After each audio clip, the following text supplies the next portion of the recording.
So with that, let's jump right in. So I'm planning to launch a pillow cover that is, whatever the unique aspect of it. So where do I start? Walk us through. So the first thing to understand is that using a pre-order launch. So in the e-commerce world, we call this crowdfunding. So that's the umbrella category of what this is under. And the two platforms that are most popular are Kickstarter and Indiegogo, like I mentioned earlier. So these are the platforms that you're going to be using to launch. And so the first thing to clarify is that this is specifically a launch platform. So this doesn't replace Amazon. It doesn't replace Shopify. In fact, it's actually quite complementary, like we've hinted at earlier. So the idea is that you're going to be launching this product first on, let's say, Kickstarter. So I'll just say Kickstarter from now on to keep it simple. And we're going to run this campaign. And once it's successful, we get funding from this, we get cash, and then we end up deciding we can launch on Kickstarter, or excuse me, on Amazon or on Shopify, any platform of our choice. So this is the approach that we're talking about today is really just kind of like a precursor to a launch, essentially a pre-launch. And so the idea here is that we're trying to do a few things here. First, like you mentioned, one of the goals of this pre-launch is to understand how we understand the market demand for this product category.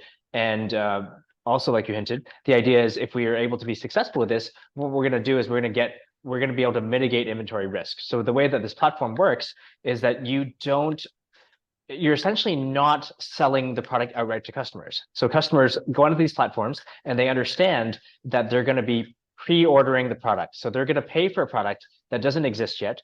And when it gets manufactured eventually, maybe a month or a couple months later, then that's when they get shipped the product. And their reward, so to speak, for supporting and participating in one of these projects is to be able to get the product first. So just to understand how that works, then we can kind of go into the details of what executing this could actually look like. So the value proposition for anybody who is going to pay you a dime, because people will pay you understanding that they're going to get nothing for it for a while. And the benefit to them is they'll be the first to receive it, right? Yes. So I mean, these platforms actually started originally as a way to support really cool and unique ideas. So a lot of these interesting products that that are now kind of some of them are still around, some of them not so much.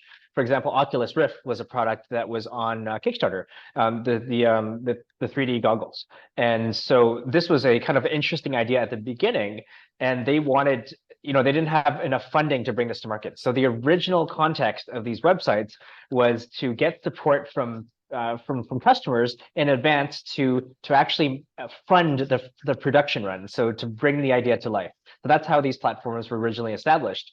But now, years later, it's no longer for that anymore. A lot of people are just bringing different products to life. They don't have to be super innovative. They don't actually have to even need the money. It's in a way where people before actually needed the funds to launch a product. And now it's just being used as a unique launch strategy to be able to help people mitigate inventory risk. So to be on the platform, all you need is a working prototype and a campaign page. So this is equivalent to your product listing page on Amazon. And when you have this, you're able to launch on this platform. So you don't actually need inventory ready. And so to answer your question, the people that are excited about this, they understand that they're supporting a project and they come shopping with that intent.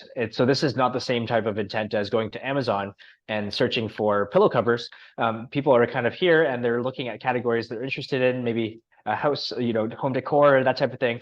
And then they come across, this really interesting pillow cover that they, in our example, that they're interested in. And that's how they make this decision to want to purchase. And so the platform is full of people that are kind of early adopters, and because that's originally how this platform was established, for people that were excited to support new projects, new brands, new business entrepreneurs, and this is how kind of it evolved from there.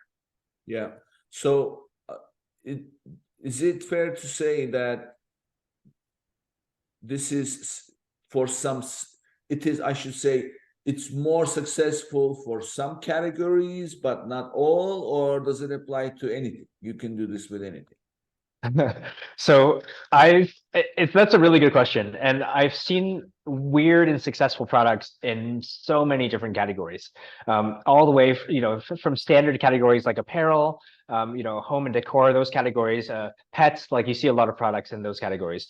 But I've seen products be successful in categories like sex toys, and I've seen category of even food. Chili hot sauce. This is actually a really cool story because there was a chef that came to us and said, "Hey, I want to launch this product." She has no e-commerce background, and she was interested in launching a product, which is her recipe for a chili sauce. And so we said, "Hey, why don't you consider looking at Kickstarter? Because this could be a way for you to start building some momentum and building a community and an audience that really supports you."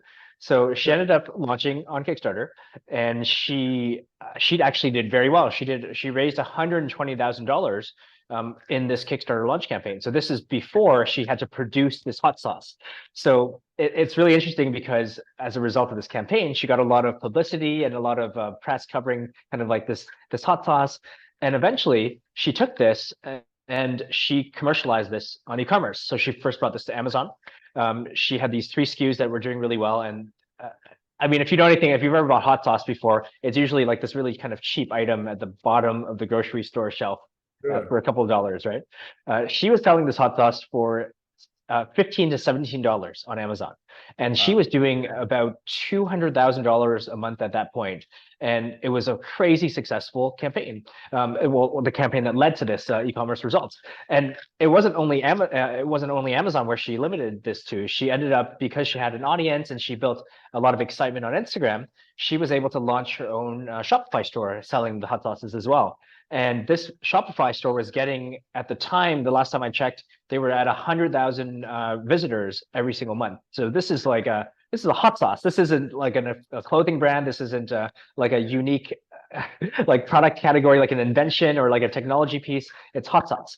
And so she ended up doing really well because the foundation that she built on this launch was about the community that she built and an audience that was really excited. And then she did one more thing that was really interesting, which was she used these results. So she essentially had this pre-order launch that was very successful. She took this result and she kind of presented this to investors, so strategic private investors. And essentially what she said was, "Hey, I didn't launch this product and this already raised $120,000. And so essentially she used this as a way to get funding from investors. And she had strategic investors that helped her with retail, and they brought this into Walmart, Costco, and then the most difficult one to get into is Whole Foods. She got into all these stores and all of these different ways to kind of diversify her brand. And all of this really just came from the initial launch of this Kickstarter campaign.